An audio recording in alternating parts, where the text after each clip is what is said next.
naturales con capacidad de riego están todas sin caudal disponible. Por lo tanto, todo futuro crecimiento del riego en Uruguay viene de la mano de la construcción de nuevos embalses. Y para construir embalses se necesita el lugar o la superficie. Tener una política de desarrollo del riego que no considere una estrategia asociativa o multipredial del uso del agua, en el largo plazo condena a todo aquel pequeño o mediano productor que está en una cuchilla o en un cerro. Es decir, la forma de construir desarrollo inclusivo con oportunidades de incorporar el riego, mejorando la productividad y la competitividad para un mediano productor tambero que está en la cuchilla de la colonia Rubio, es darle la posibilidad de que acceda al agua. Si lo que tiene es una cuchilla, no va a poder tener jamás la disponibilidad de agua si no somos capaces de construir estrategias asociativas o sistemas multiprediales, que son muy fáciles de enunciar, que son muy fáciles de dibujar. Si habremos rayado lámina mirá que represa sale acá, todo bárbaro, hasta que llega el momento que hay que poner de acuerdo a 4 o a 5 personas para hacer una obra en conjunto. Iniciativa transversal, la estrategia del desarrollo del riego suplementario en los sistemas productivos, y hoy, ¿cuál es la agenda del desarrollo de esa estrategia?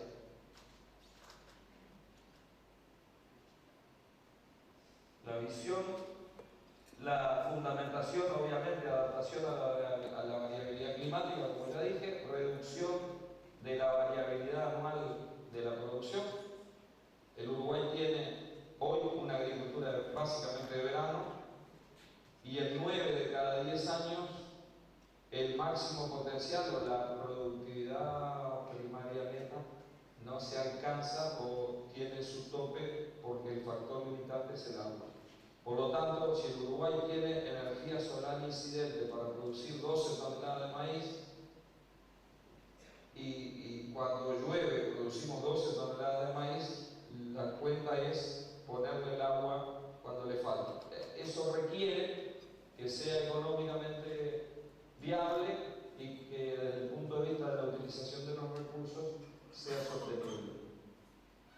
El aumento de la productividad por hectárea, disuadiendo la expansión de la frontera agrícola. Lo de disuadir tiene que ver con el concepto de lo que ocurrió en los últimos años. Una presión de demanda externa con precios muy sostenidos por los principales commodities agrícolas nos llevó a una masificación de la agricultura, una extensión de la frontera hacia zonas que tienen costo de logística más elevado, pero sobre todo, y es lo que más preocupa, hacia suelos que son más frágiles. Por lo tanto, potenciar al máximo la productividad agrícola de aquellos suelos que tienen menor riesgo de deterioro, de degradación, puede ser una estrategia país en el largo plazo. Nosotros no estamos tirando de este campo, estamos tratando de acompañarlo, porque en realidad mucho de lo que se ha hecho en los últimos años lo ha hecho impulsado por el mercado. Es decir, todavía no hay efectos de las políticas que yo acabo de mencionar. Todavía no hay créditos, creo, concedidos. Todavía no hay proyectos presentados en el nuevo marco de la Ley de Promoción de Inversiones.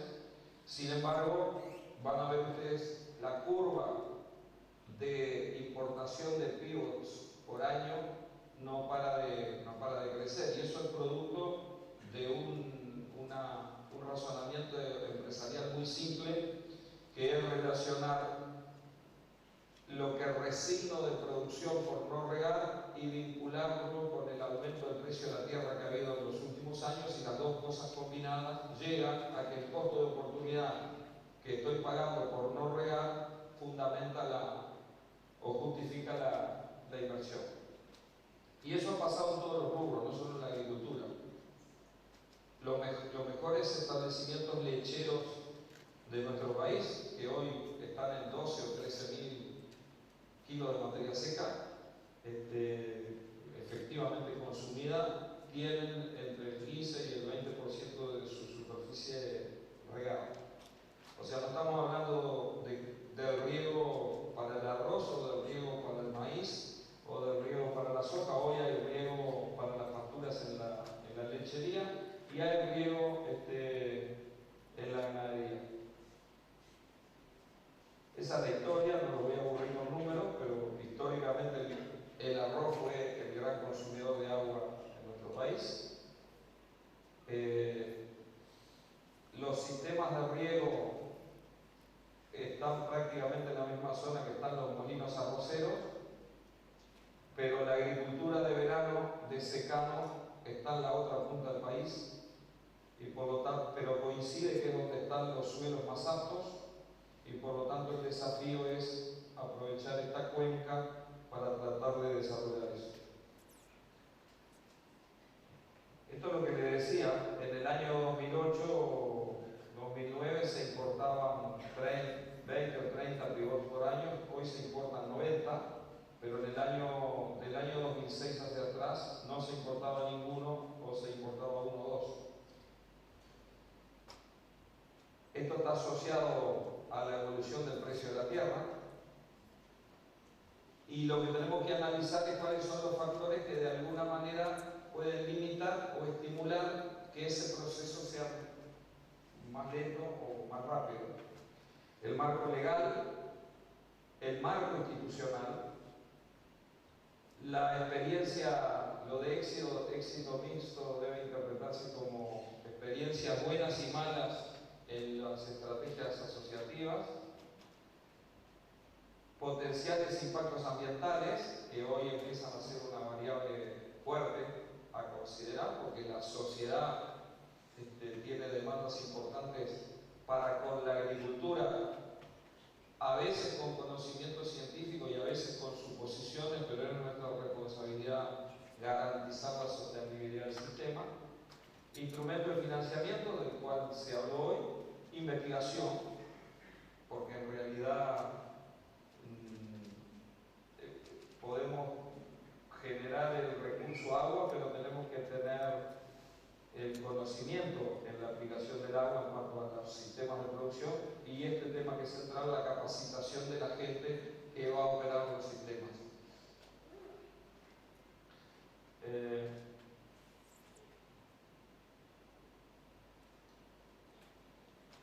La agenda de desarrollo del riego tiene una visión de mediano y largo plazo, tiene un enfoque de cuenca hidrográfica, trata de clasificar tipos de emprendimiento, vamos a ver de qué manera, considera el uso asociativo, parte del supuesto o definición de que el riego es siempre suplementario para las condiciones del Uruguay, y trata de considerar las lecciones aprendidas en programas anteriores, porque no es la primera vez que en el Uruguay hay iniciativas de riego.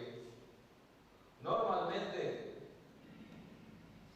si uno se pone a buscar un poco la historia del riego en el Uruguay, se va a encontrar con que el primer emprendimiento de riego tuvo que ver con la seca del año 1942. La unidad de aguas blancas y el sistema de riego de la colonia Tomás Barreta Fray Bentos es la respuesta a una sequía, y alguien desde el gobierno o desde la administración del turno dice: habría que regar,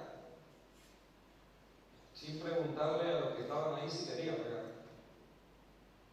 La sequía del 88-89 trajo como respuesta un muy buen programa en cuanto a los resultados que tuvo en la generación de fuentes de agua, que fue el Prenadero. Un programa que puso 70 millones de dólares en fuente de agua y que puso menos de medio millón de dólares en generación de tecnología y construcción de capital humano. Entonces, ¿cuáles son las lecciones aprendidas? Un proyecto que se preocupó por la fuente y no tanto por la utilización. Después tuvimos un programa de financiamiento, el PPR, que tuvo un foco mucho más focalizado, valga la redundancia, en los aspectos de sostenibilidad, pero que se quedó en una escala muy pequeña sin encontrar la necesaria escala comercial que requerían las inversiones y que se basó prácticamente exclusivamente en subsidio. Con esas lecciones aprendidas, nosotros decimos, repasando esa agenda, bueno, en materia legal, que era, yo dije visión de mediano plazo y antes dije marco legal, ¿verdad? Ley de riego, adecuación de los aspectos legales. Hemos remitido un proyecto de ley que en este momento está en consideración del Ministerio de Medio Ambiente que establece cambios importantes en la ley de riego del año 1996. Por ejemplo, la ley de riego del año 1996 creaba la figura de la sociedad agraria de riego, con la idea de generar un formato social que permitiera que varios se asociaran para desarrollar un emprendimiento colectivo.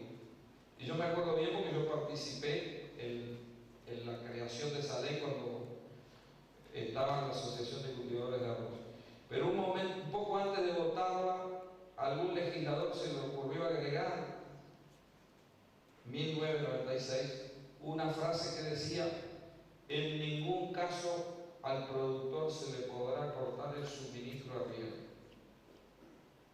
Eso es lo mismo que yo los invite a ustedes tres y a Jiménez a hacer una represa entre nosotros 5, cada uno invierte el 20%, pero Jiménez un día dice: yo hoy no pago, no quiero, el agua este año no la pago, y nosotros no le podemos cortar el agua el año que viene a Jiménez porque la ley dice que en ningún caso se le podrá cortar el agua.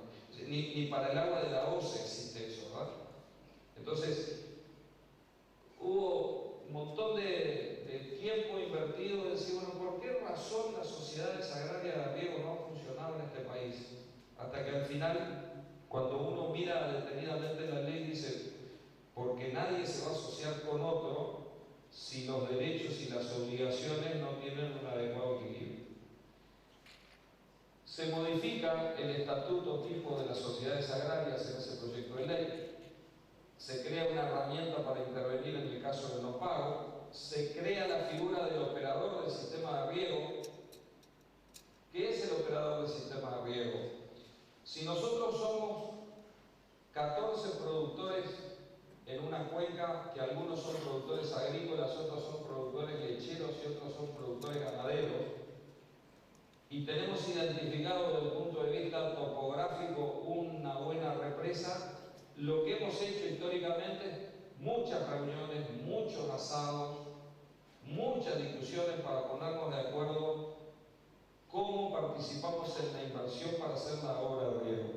Nunca discutimos cómo la vamos a utilizar. Y como tenemos conocimientos, experiencias, habilidades y necesidades diferentes por los rubros que tenemos, pero además por las situaciones patrimoniales o por las actitudes personales, es difícil ponernos de acuerdo. La ley crea la figura del operador de riego, porque ¿por qué no nos imaginamos que haya alguien que gestiona, que hace la inversión, que cobra por el agua y que gestiona el agua? La ley anterior no lo preveía. De la misma manera de que existe un consorcio al que le otorgan una concesión de un tramo de ruta y le otorgan un financiamiento en función del cobro de un peaje. La elegibilidad de los sistemas de riego para el sistema de participación público-privada, y la definición por ley de la tarifa binomial para los sistemas colectivos, es decir, considerar la tarifa fija y la tarifa variable.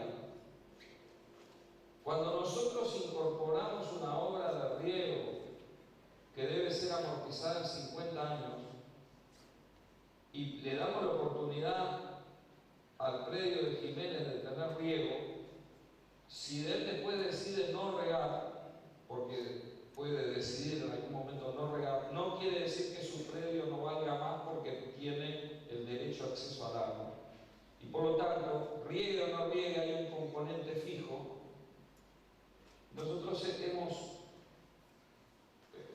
estos productos son productos de una consultoría legal y técnica financiada por el Banco Mundial durante los 2 últimos años. La estrategia de desarrollo de riego 2015-2030, que es lo que yo estoy tratando de explicar brevemente en algunas transparencias, tiene 180 páginas, tuvo 1 año y medio de trabajo, ha tenido análisis jurídicos, económicos, sociales, ambientales, de todo tipo, porque va a ser la hoja de ruta de desarrollo del riego de los próximos 15 años. Y por lo tanto,